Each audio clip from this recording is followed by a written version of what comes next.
Hey folks, it's Ferdy here. Summer is upon us, and for those who enjoy load-bearing challenges, that means you're probably doing one or more fan dance events. Personally, I'm doing 3 in the space of one weekend because I've signed up for the TSFE Fan Dance Trinity Edition. Last year, I did the AEE event and I actually managed to just stay below the 410 cutoff. So let's get going for a deep dive into my fan dance strategy with a view to get sub 4 hours and 10 minutes, the UKSF standard. This video assumes you've got a good level of fitness, where you've got that platform to build on and are physically capable of getting sub 410. And of course, you'll be asking yourself, what sort of person are you? I mean, I'm strong on the uphills. I know that from experience.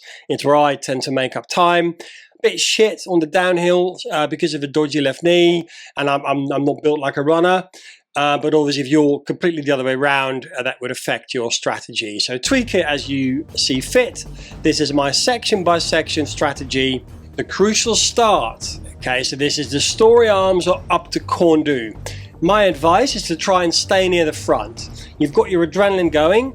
That if you keep that strong pace, you'll be spurred on by sort of the folks around you and the excitement of the day, and also the people around you. Those are the ones you're going to try and stay close to. Those are your markers. If you start too slow, your normal becomes subpar. And also there's a gate at the top which can create a bottleneck, so if you're in the pack. So try to avoid the earlier traffic jam. Then we get to the panny van ascent. Corn do to panny van. Steady wins the race here. I march it out to the top of panny van, taking the corn do windy gap route. It's about pacing yourself. Don't burn yourself out. I'm actually not shuffling here, and I don't do short and sharp. I do long and strong, just motoring on, strong and steady, long and strong up to penny van. Then when you get to the top, some folks then stop to take selfies at the can. Now I remember a lesson in my basic military service course well over 25 years ago, where the instructor made us all stop for a drink for say 3 minutes. One of the lads was told to keep going, and then he told us all to look up and see how far he got. That's a lesson I will not soon forget. It was really surprising the distance you lose when you stop for admin. I often wear what can only be described as an old man shirt with the chest pockets. You may have seen it in some of my videos. So I do that not because it looks so sexy, because I've got snacks in there. So salty ones, sweet ones.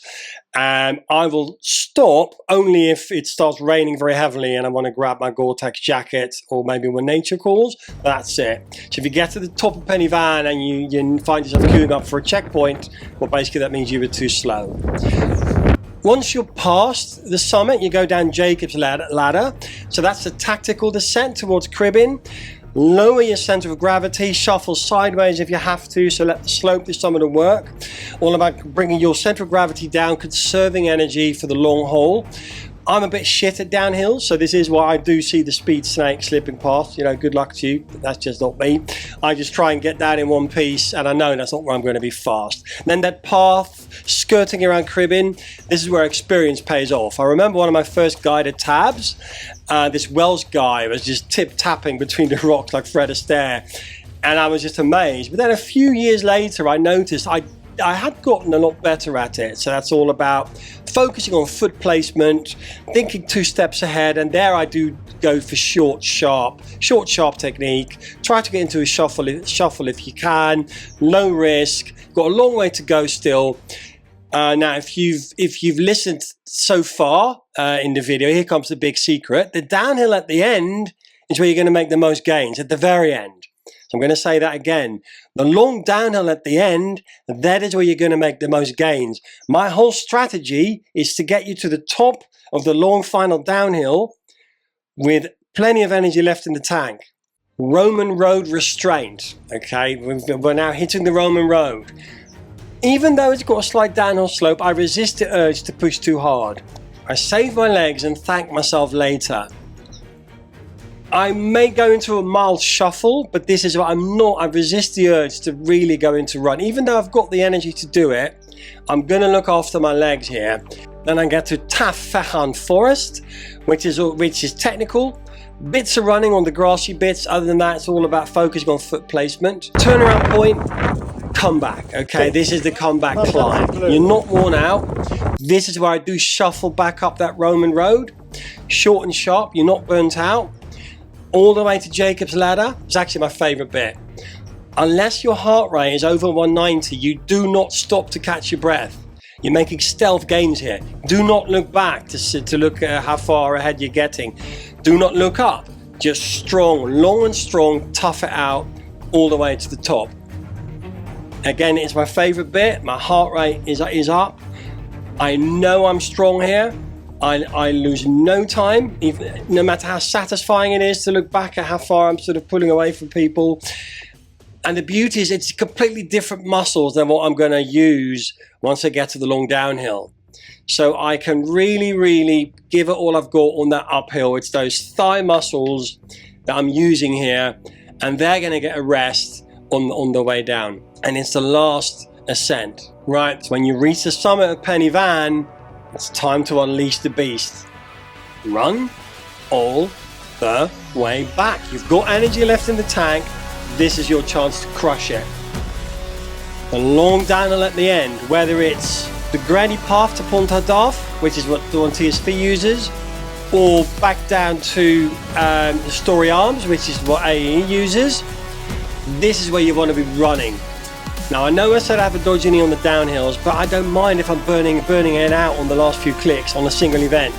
I'll rest my legs in the car on the way home or sat somewhere enjoying a fish and chips to celebrate my achievement. Now it's obviously different if I'm doing multiple events, because then I need to save my knees for the next event. But if it's a single event, I'm trying to get sub 410, I'm burning out everything I've got, borderline suicidal, plunging it down, boom.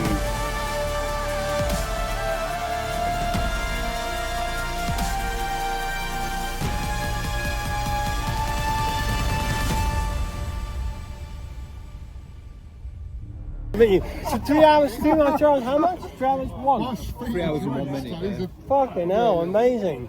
So it's not just about brute strength, it's about being smart pacing, tactical descents, and knowing when to push your limit.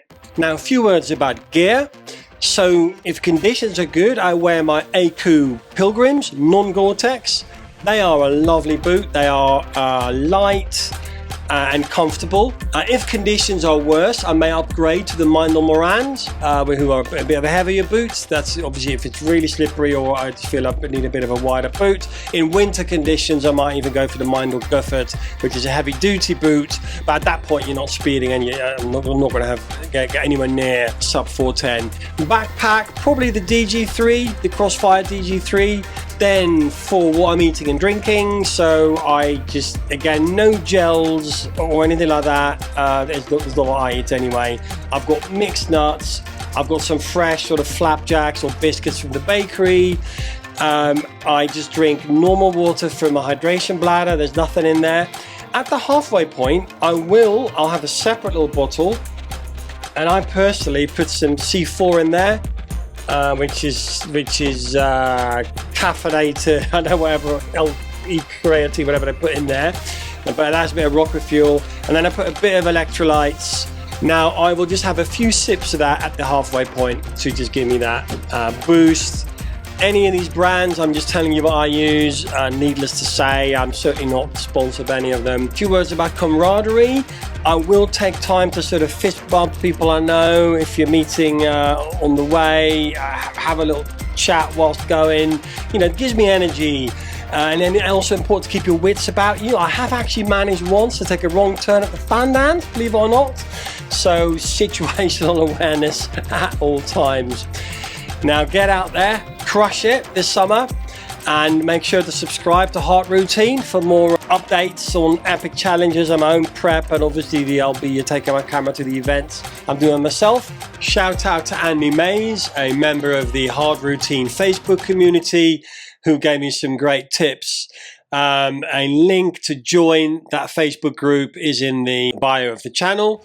That's it for today, and if you sign up for a fan dance yourself, then I will see you in the hills.